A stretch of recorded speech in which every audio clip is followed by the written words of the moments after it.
स्वागत है दोस्तों हमारे YouTube चैनल OPS क्लासेज के इस नए वीडियो में। दोस्तों इससे पहले वाली वीडियो में हमने आपको इलेक्ट्रिसिटी के बारे में बताया था। आज मैं उसका दूसरा वीडियो लेकर आया हूं। आज हम उसके आगे पढ़ेंगे और जानेंगे कि इलेक्ट्रिसिटी किस सिद्धांत पर कार्य करती है, कैसे काम करेगी, इन सभी के बारे में हम जानेंगे। दोस्तों इससे पहले की वीडियो अगर आपने नहीं देखा है तो आप हमारे प्लेलिस्ट में जाके इससे पहले का वीडियो देखिए, क्योंकि वहीं से ये वाला जो वीडियो है इंटरलिंक होके आया है, इसलिए आप इसे देखने से पहले इससे पहले वाली वीडियो ज़रूर देखें। तो आइए देखते हैं। आज हम लोग पढ़ेंगे विद्युत परिपथ में उपयोग होने वाले कुछ अवयवों के प्रतीक। तो विद्युत परिपथ में बहुत सारे ऐसे प्रतीक उपयोग होते हैं जिनके बारे में जानना है। जैसे पहला अगर मैं कहूँ बैटरी को विद्युत परिपथ में कैसे डिनोट करेंगे, तो बैटरी में दो सिरे होते हैं, एक होता है पॉजिटिव टर्मिनल, एक होता है निगेटिव टर्मिनल। पॉजिटिव टर्मिनल जो होता है वो बड़ा होता है और निगेटिव टर्मिनल जो होता है वो छोटा होता है। ये है बैटरी का प्रतीक। अगर आपसे कहा जाए कि विद्युत परिपथ में कई सारी बैटरियों को जोड़ दीजिए एक साथ, तो आप क्या करेंगे, उसे कहते हैं बैटरी का संयोजन। कहने का मतलब क्या है, बैटरी को जोड़ना। तो जब संयोजन की बात की जाए, संयोजन बैटरी की, तब आपको क्या करना है, सेम यही बैटरी 3-4 बना के आपस में जोड़ देनी है। किस प्रकार से, ये प्लस टर्मिनल, ये माइनस टर्मिनल, इसके बाद फिर प्लस टर्मिनल, फिर माइनस टर्मिनल। माइनस टर्मिनल जो होगा वो प्लस वाले से छोटा होगा, फिर ये प्लस टर्मिनल, ये माइनस टर्मिनल, मतलब ऋणात्मक टर्मिनल। ये हो गया बैटरी का संयोजन। तीसरी अगर मैं बात करूं प्रतीक की, तो तीसरी बात कर लेता हूं धारा नियंत्रक की। धारा नियंत्रक जो होता है वो विद्युत परिपथ में धारा का नियंत्रण करता है, कंट्रोल करता है। धारा को कितनी धारा चाहिए, कितना नहीं चाहिए, उसके बारे में कार्य करेगा धारा नियंत्रक। तो धारा नियंत्रक जो होता है वो विद्युत परिपथ में, उसका सिंबल कुछ इस प्रकार से होता है, या फिर इसी का सिंबल कुछ इस प्रकार से भी होता है। विद्युत परिपथ में इसका सिंबल कुछ इस प्रकार से भी बना हुआ होता है। ये है धारा नियंत्रक। और अगर चौथी बात करें तो प्रतिरोध जो होता है, इसके बारे में हम अभी आगे पढ़ेंगे, लेकिन बेसिक जानकारी अगर मैं कहूँ तो प्रतिरोध जो होता है वह धारा के मार्ग में अवरोध को उत्पन्न करता है। जैसे आपने देखा होगा स्पीड ब्रेकर्स क्या करते हैं, गाड़ियों की स्पीड को स्लो करते हैं। वो जहाँ पर रहेंगे वहाँ पर आदमी अपने आप ही ब्रेक लगाकर गाड़ी को धीरे धीरे पार करेगा। तो उसी तरह से प्रतिरोधक भी कार्य करते हैं धारा के मार्ग में अवरोध उत्पन्न करने का। इनका सिंबल इन्हीं ब्रेकरों की तरह होता है कुछ इस प्रकार से। ये है प्रतिरोधक। और अगर मैं पांचवी बात करूं तो पांचवी बात आपने देखा होगा बल्ब को विद्युत परिपथ में इस प्रकार से प्रदर्शित करते हैं। विद्युत बल्ब को, ये है आपका विद्युत बल्ब का सिंबल, ये है बल्ब। या फिर जो बल्ब आपका बना हुआ होता है सेम उसी तरह से बल्ब बना दिया जाता है। और अगर इसके बारे में छठी बात करें तो देखते हैं और कुछ अवयवों के प्रतीक। जैसे अगर विद्युत परिपथ में अमीटर लगा हुआ हो तो अमीटर को हम इस प्रकार से प्रदर्शित करेंगे, इस प्रकार से। ये है आपका अमीटर विद्युत परिपथ में, एक पॉजिटिव टर्मिनल, एक निगेटिव टर्मिनल। अमीटर का काम है धारा को मापना, जिसे हमने आपको पहले वाले लेक्चर में बताया। विद्युत धारा को मापने का काम अमीटर द्वारा किया जाता है। सातवां अगर मैं बात करूं तो वो है वोल्ट मीटर।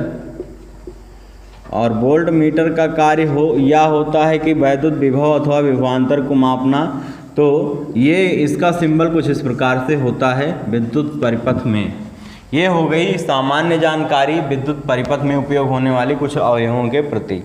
आज हम लोग विद्युत धारा में एक बहुत ही इम्पॉर्टेंट नियम पढ़ने वाले हैं, जिसे हम लोग जानते हैं ओम का नियम भी कहते हैं। ओम का नियम जो है वह बहुत ही इम्पॉर्टेंट है। ओम के नियम से ही इलेक्ट्रिसिटी का सिद्धांत आया। इसका बहुत अच्छा उदाहरण अभी हम आपको बताएंगे कि किस प्रकार से ओम का नियम जो है हर जगह लागू होता है। तो जानते हैं ओम का नियम क्या होता है। ओम का नियम, एक वैज्ञानिक थे जिनका नाम था जॉर्ज साइमन ओम। उन्होंने एक नियम दिया जिससे यह बताया धारा तथा विभवांतर तथा धारा के बीच, विद्युत धारा के बीच क्या संबंध होता है, वह ओम के नियम से ही जाना गया, क्योंकि इसे सर साइमन ओम ने इस नियम को दिया था, इसलिए इस नियम को ओम के नियम से जाना गया। तो ओम के नियम में हम जो बातें पढ़ते हैं वो बहुत इम्पॉर्टेंट है। पहला, इसका नियम हम जानते हैं क्या है ओम का नियम। तो ओम का नियम हमें यह बताता है, यदि किसी चालक की भौतिक अवस्था, लंबाई, ताप, दाब में परिवर्तन ना किया जाए तो उस चालक के सिरों के बीच विभवांतर धारा के अनुक्रमानुपाती होता है। यदि किसी चालक के सिरों के लंबाइयाँ या भौतिक अवस्था में परिवर्तन ना किया जाए तब चालक के सिरों के बीच विभवांतर उसमें उत्पन्न धारा के समानुपाती होता है। कहने का मतलब क्या है, यदि किसी चालक के सिरों के बीच का विभवांतर भी हो और उसमें प्रवाहित धारा आई हो तो हम कह सकते हैं भी समानुपाती है आई के, या भी इज डायरेक्टली प्रोपोर्शनल टू आई। यहाँ पर भी जो है ये क्या है, ये है विभवांतर तथा आई जो है इसे हम कहते हैं विद्युत धारा। विभवांतर को हम हमेशा वोल्ट में नापते हैं, हमने इससे पहले वाले लेक्चर में बताया है, और विद्युत धारा को हम हमेशा एम्पियर में नापते हैं। और अगर बात करें जब अनुक्रमानुपाती नियतांक हटाया जाता है तब वहाँ पर एक कांस्टेंट आता है, और वो कांस्टेंट यहाँ पर कौन है उसके बारे में जानते हैं। तो V बराबर हो जाएगा आर आई। यहाँ पर ये जो आर है यही है नियतांक। जब अनुक्रमानुपाती नियतांक को हटाया जाता है और बराबर का सिंबल लगाया जाता है तब इस अनुक्रमानुपाती नियतांक की जगह एक नियतांक आता है और वो होता है आर, और इसी को हम कहते हैं नियतांक। इस नियतांक का एक नाम और है जिसे हम लोग कहते हैं प्रतिरोध या विद्युत प्रतिरोध। इस प्रतिरोध का बहुत ही इम्पॉर्टेंट रोल है, इसके बारे में हम ही आपको बताएंगे। तो ये हुई बातें ओम के नियम की। ओम का नियम क्या है, V equal to I R. यदि किसी चालक की भौतिक अवस्था में परिवर्तन ना किया जाए तब चालक के सिरों के बीच उत्पन्न विभवांतर चालक में प्रवाहित धारा के समानुपाती या अनुक्रमानुपाती होता है। ये हो गई सामान्य बातें ओम के नियम से। अब ओम के नियम में बहुत ही इम्पॉर्टेंट चीज़ है जो आपको दिख रही होगी। अगर मैं आपको बताऊं, जैसे अभी आपने पढ़ा ओम का नियम और हमने आपको बताया कि V इक्वल टू होता है आई आर। यहाँ से आप तीन चीज़ें निकाल सकते हैं। पहला, यहाँ पर ये जो V बता रहा है वह बता रहा है क्या, विभवांतर। किसी चालक के सिरों के बीच जो विभवांतर होता है V इक्वल टू वो आई आर के बराबर होता है। दूसरी बात, यहाँ से आप धारा भी निकाल सकते हैं। अगर धारा हम यहाँ से ज्ञात करें तो धारा हो जाएगा I equal to V upon R.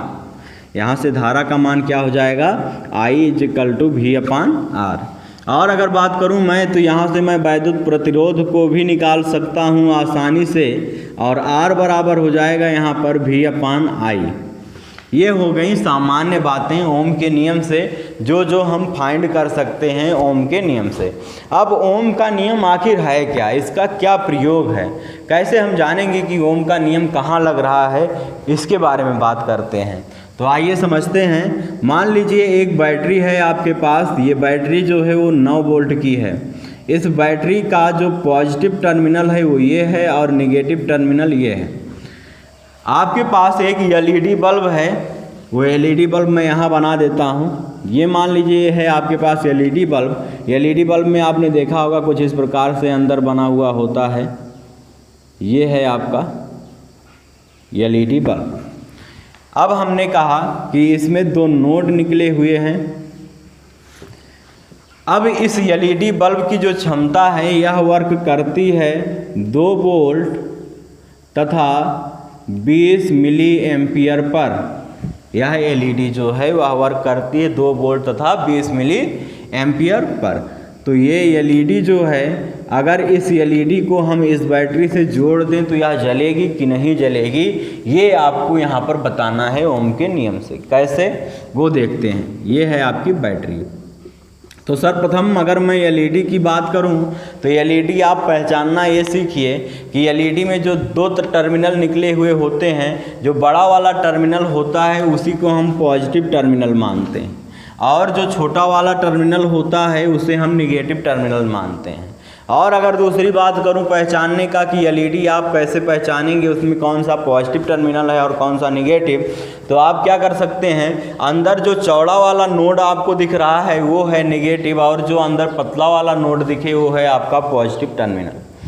और अगर तीसरी बात करूं तो जो पॉजिटिव टर्मिनल होता है वह हमेशा होता है एनोड, और जो नेगेटिव टर्मिनल होता है वह हमेशा होता है कैथोड।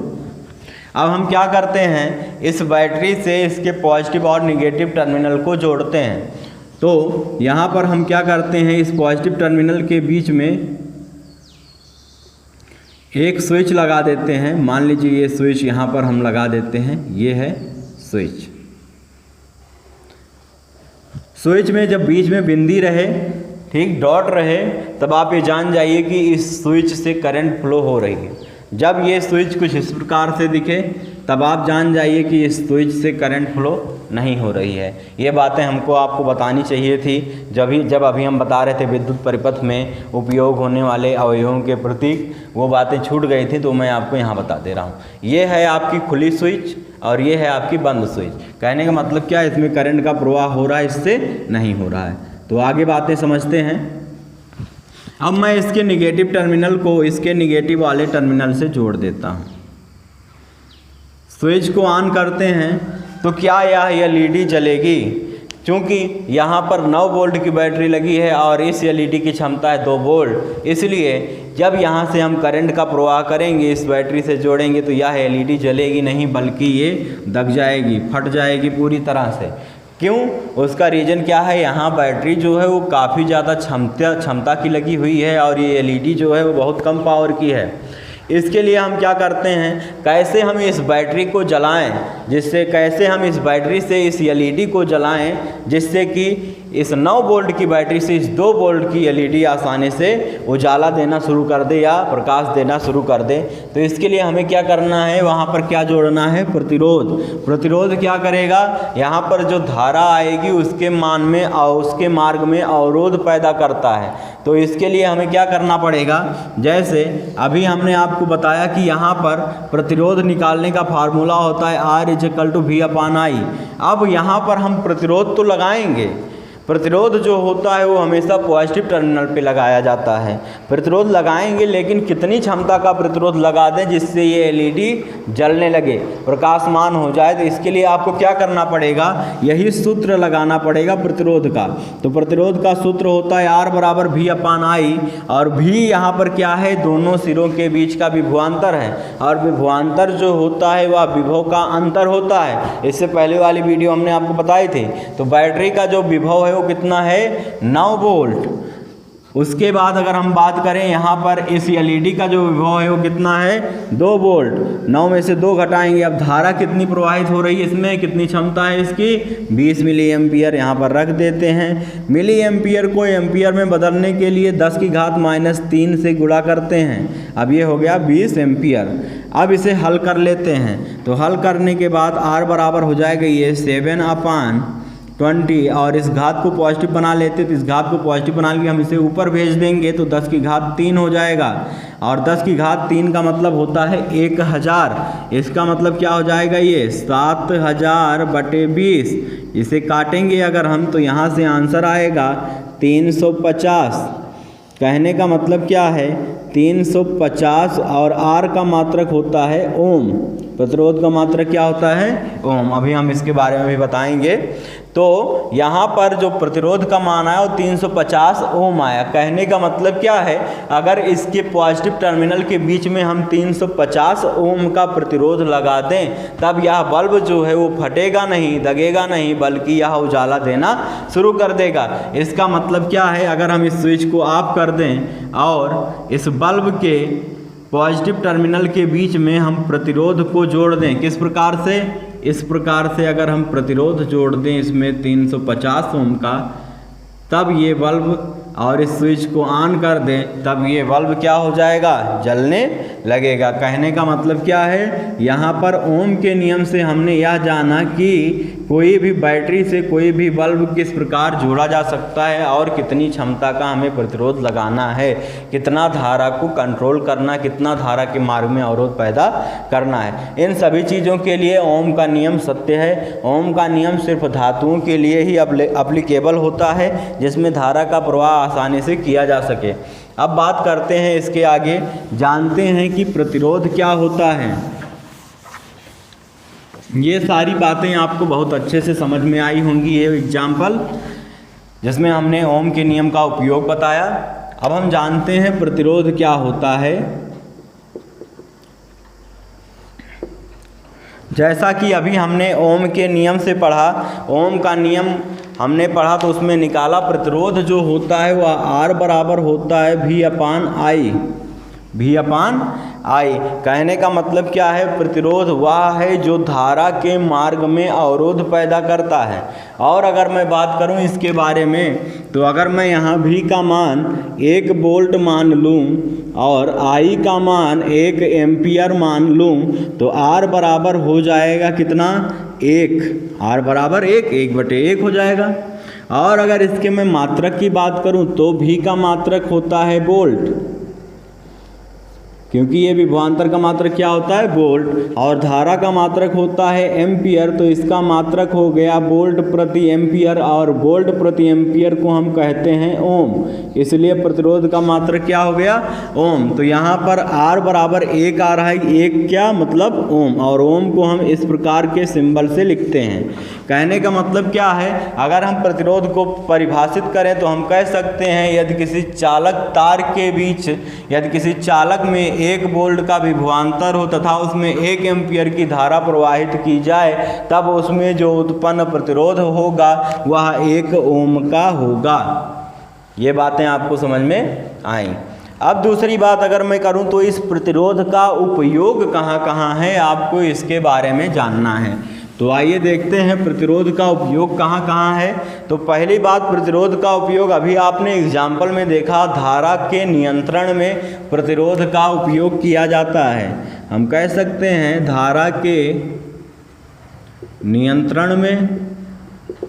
दूसरी बात, इसी प्रतिरोध का उपयोग धारा के विद्युत ऊर्जा के रूपांतरण में भी होता है। किस प्रकार से होता है तो उसे मैं बताता हूँ।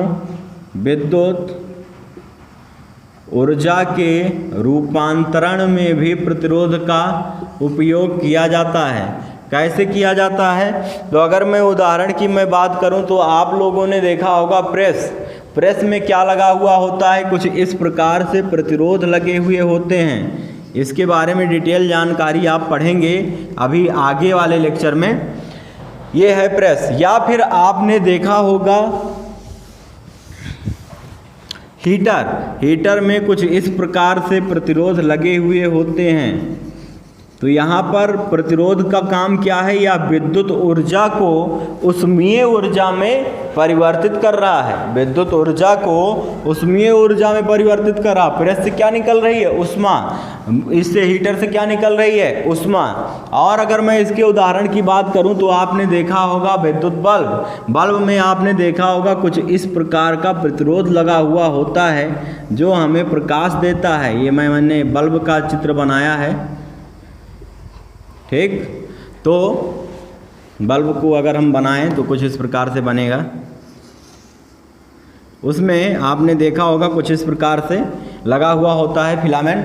तो ये जो है ये क्या है, प्रतिरोध होता है। कहने का मतलब क्या है, प्रतिरोध का उपयोग हम विद्युत ऊर्जा के रूपांतरण में भी करते हैं। और अगर मैं बात करूं प्रतिरोध के बारे में, तो प्रतिरोध किन किन चीज़ों पर निर्भर करता है इसकी बात मैं कर लेता हूँ।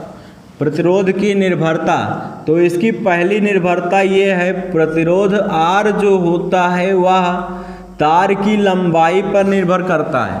कहने का मतलब क्या है, यदि कोई चालक तार जितना लंबा होगा उसका प्रतिरोध उतना ही अधिक होगा। और अगर इसकी दूसरी बात करूं तो प्रतिरोध जो होता है वह अनुप्रस्थ काट के क्षेत्रफल के व्युत्क्रमानुपाती होता है।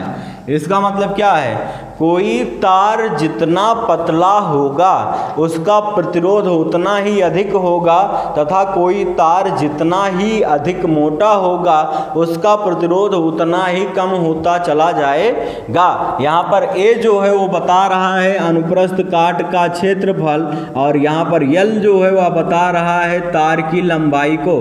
ये हो गई बात कि प्रतिरोध किन किन चीज़ों पर निर्भर करता है। अब आइए इसके बाद हम लोग देखते हैं विशिष्ट प्रतिरोध क्या होता है। विशिष्ट प्रतिरोध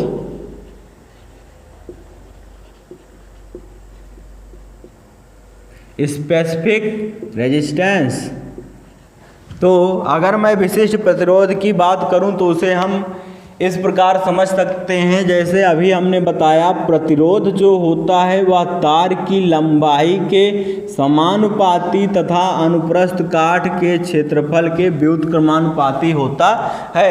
यहाँ पर अगर मैं इस समानुपाती का नियतांक हटाऊं तो मैं लिख सकता हूँ R = रो यल अपान ए। यहाँ पर यह रो जो दिख रहा है आपको, ये रो है एक नियतांक, ये रो एक क्या है, नियतांक है, जिसे हम अनुक्रमानुपाती नियतांक भी कह सकते हैं।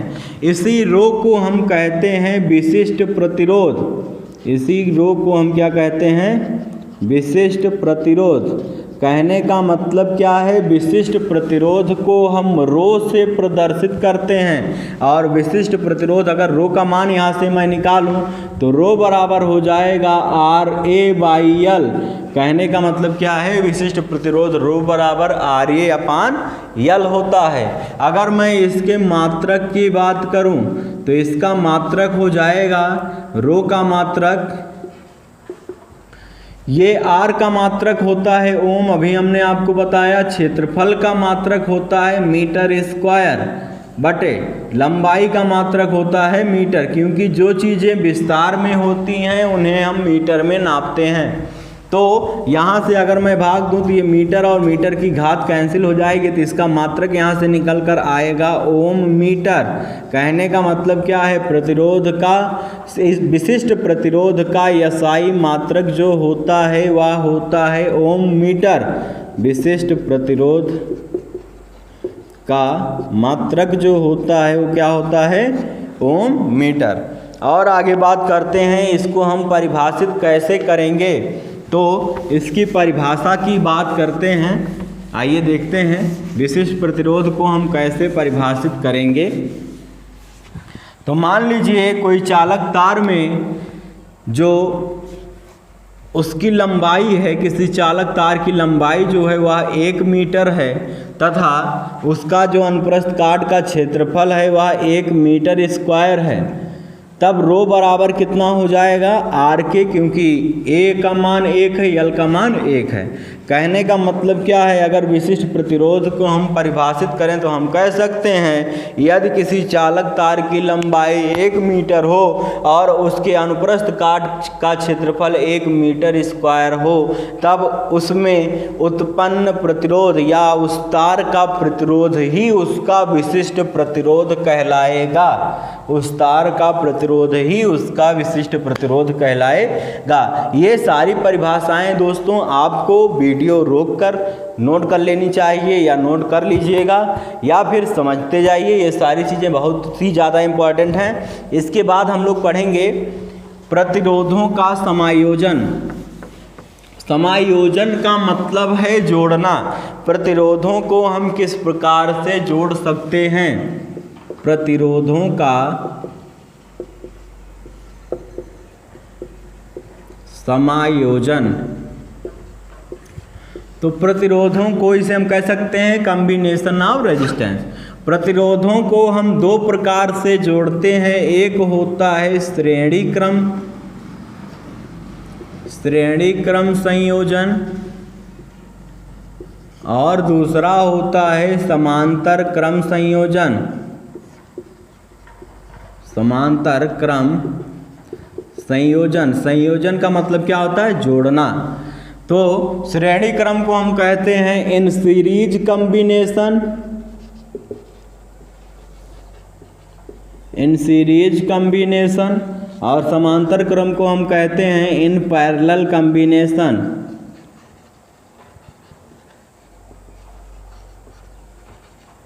तो आइए इसके बारे में जानते हैं, समझते हैं। सर्वप्रथम हम पढ़ेंगे श्रेणी क्रम संयोजन। तो श्रेणी क्रम संयोजन के बारे में जानते हैं क्या होता है ये।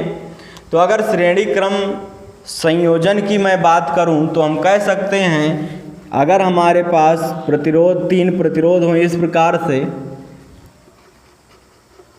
और हम इनको इस प्रकार से जोड़ दें, ये R1 है, ये R2 है, ये R3 है और इसके एक सिरे को बैटरी के टर्मिनल से पॉजिटिव और एक सिरे को नेगेटिव टर्मिनल से जोड़ दें और इसे हम परिभाषित करें तो हम कह सकते हैं यदि पहले प्रतिरोध के अंतिम सिरे को दूसरे प्रतिरोध के पहले सिरे से, ये इसका अंतिम सिरा है और ये इसका पहला सिरा है, तो पहले प्रतिरोध के अंतिम सिरे को दूसरे प्रतिरोध के पहले सिरे से तथा दूसरे प्रतिरोध के अंतिम सिरे को तीसरे प्रतिरोध के पहले सिरे से जोड़ते हुए इस प्रकार समायोजित करें कि पहले प्रतिरोध का पहला सिरा बैटरी के एक सिरे से तथा अंतिम प्रतिरोध का अंतिम सिरा बैटरी के दूसरे सिरे से जोड़ दें, तो इस प्रकार के समायोजन को श्रेणी क्रम समायोजन कहते हैं। इस समायोजन में चूंकि प्रतिरोध का मान अलग अलग है इसलिए इसमें विभव का मान जो होगा, सेल से प्रवाहित विभव का मान जो होगा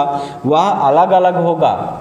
यहाँ पर विभव क्या होगा, विभवांतर अलग अलग होगा। कहने का मतलब क्या है, अगर यहाँ पर R1 प्रतिरोध है तो इसके लिए अगर V1 विभवांतर हो, इसके बीच अगर V2 विभवांतर हो और इसके बीच V3 विभवांतर हो, तब देखते हैं श्रेणी क्रम समायोजन कैसे होगा। तो टोटल विभवांतर अगर हम निकालें V बराबर, तो V बराबर हो जाएगा, टोटल विभवांतर अगर हम निकालें V बराबर तो वो हो जाएगा V1 plus V2 plus V3। और भी विभवांतर होंगे तो उन सभी को इस प्रकार से जोड़ते चले जाएंगे। क्योंकि यह श्रेणी क्रम समायोजन है, अगर इस बैटरी से I धारा प्रवाहित हो रही है तो यहाँ पर जाएगी, तो यहाँ पर भी I धारा ही जाएगी, यहाँ पर भी I धारा ही फ्लो करेगी, यहाँ पर भी I धारा। कहने का मतलब क्या है, विभवांतर इसमें भिन्न भिन्न होता है लेकिन धारा का मान जो होता है वह क्या होता है, समान होता है। ये बातें आपको जानना बहुत ज़रूरी है। अब आइए इसके डेरिवेशन की बात करते हैं। डेरिवेशन में अगर हम देखें तो हम कह सकते हैं ओम के नियम से V बराबर होता है IR, लेकिन यहाँ पर अगर हम पहले प्रतिरोध का विभवांतर निकालें तो V1 बराबर हो जाएगा, धारा तो समान है I और प्रतिरोध कौन सा है R1, तो V1 बराबर IR1। इसीलिए दूसरे प्रतिरोध का अगर हम निकालें विभवांतर तो क्या हो जाएगा IR2। इसी प्रकार अगर हम तीसरे प्रतिरोध का विभवांतर निकालें तो हो जाएगा IR3।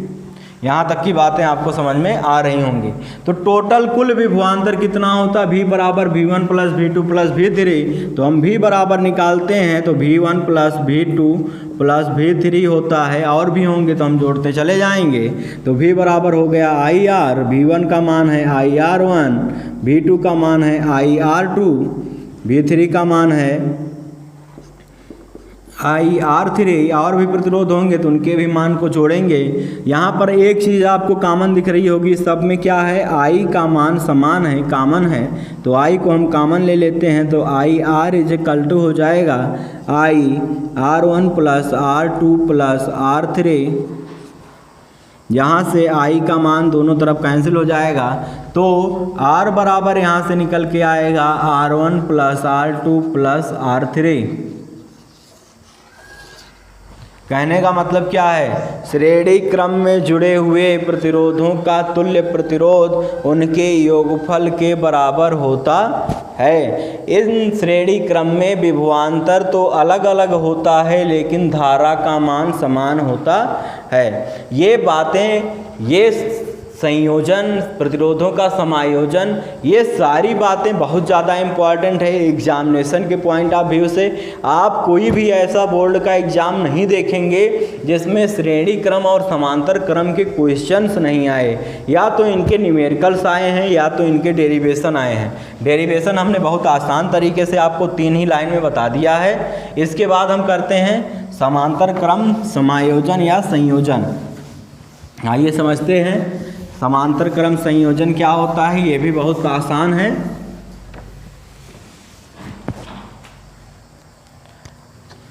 समांतर क्रम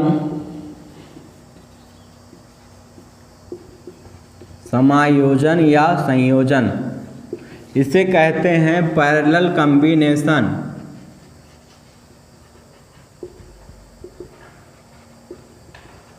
पैरेलल कॉम्बिनेशन इसमें क्या होता है, इसमें अगर हमारे पास 3 प्रतिरोध हों इस प्रकार से या इससे भी अधिक हो, तो हम क्या करते हैं, इन सभी प्रतिरोधों का पहला सिरा एक साथ जोड़ देते हैं तथा अंतिम सिरा भी एक साथ जोड़ देते हैं, तथा पहले सिरे को बैटरी के एक टर्मिनल से तथा अंतिम सिरे को बैटरी के दूसरे टर्मिनल से जोड़ देते हैं। तब इस प्रकार के समायोजन को हम कहते हैं समांतर क्रम समायोजन, क्योंकि यहाँ पर प्रतिरोध एक दूसरे के समांतर हैं। समांतर का मतलब है समान अंतर पर हैं। अगर ये पहला प्रतिरोध हो तो हम इसे लिखेंगे R1, ये दूसरा प्रतिरोध इसे R2, ये तीसरा प्रतिरोध इसे R3 लिखेंगे। अब यहाँ से इस बैटरी से अगर हम I धारा प्रवाहित करें तो धारा यहाँ जाने के बाद I तो रहेगी, लेकिन जैसे यहाँ पहुँचेगी ये धारा का मान क्या होगा, बटेगा। अगर यहाँ पर धारा पहले बटना शुरू हुई तो ये I1 में बटेगी, ये I2 में बटेगी, ये I3 में बटेगी। कहने का मतलब क्या, यहाँ पर धारा का मान क्या है, बढ़ रहा है। जब धारा का मान बढ़ेगा तो विभव का मान क्या होगा, समान होगा।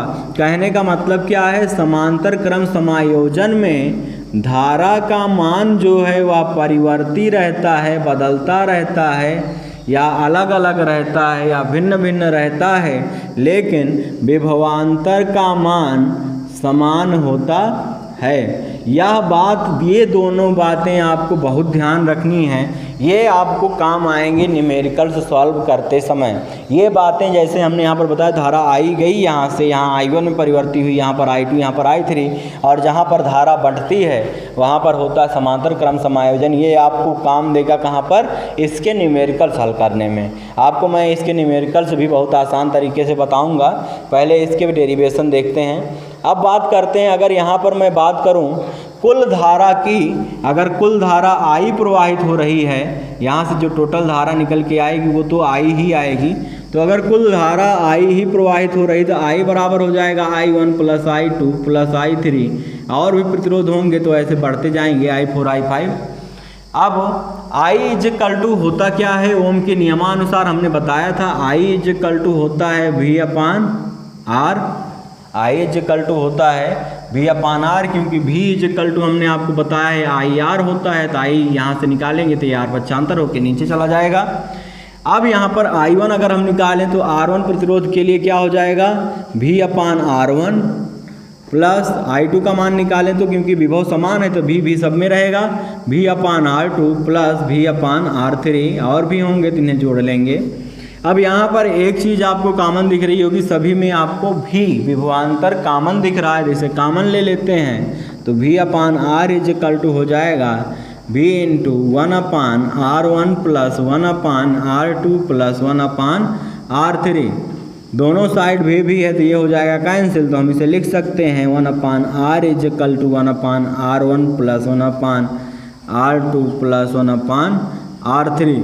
कहने का मतलब क्या है, समांतर क्रम में जुड़े हुए प्रतिरोधों का तुल्य प्रतिरोध का व्युत्क्रम, व्युत्क्रम मतलब उल्टा, पहले ये R था, प्रतिरोध तो R है, लेकिन इसका व्युत्क्रम क्या हो गया, 1/R। तुल्य प्रतिरोध का व्युत्क्रम समस्त प्रतिरोधों के व्युत्क्रम के योग के बराबर होता है। समांतर क्रम में धारा का मान परिवर्ती होता है, बदलता रहता है, जबकि विभवांतर का मान समान होता है। ये सारी बातें हो गई आपकी विद्युत धारा से संबंधित लेक्चर 2 की बातें जो हम आज आपको बताने वाले थे। इसके न्यूमेरिकल्स जो हैं वो हम अगले वीडियो में लेकर आएंगे। विद्युत धारा में 2-3 टॉपिक्स और बची हुई हैं और आपका 70 से 80% चैप्टर कवर हो चुका है। शेष बातें जो इस लेक्चर में आपको ना समझ में आई हों वो आप हमें कमेंट सेक्शन में दीजिए। जहाँ भी आपको ना समझ में आता हो आप हमें लिख के बताइए, हम आपको उसका भी सॉल्यूशन देंगे।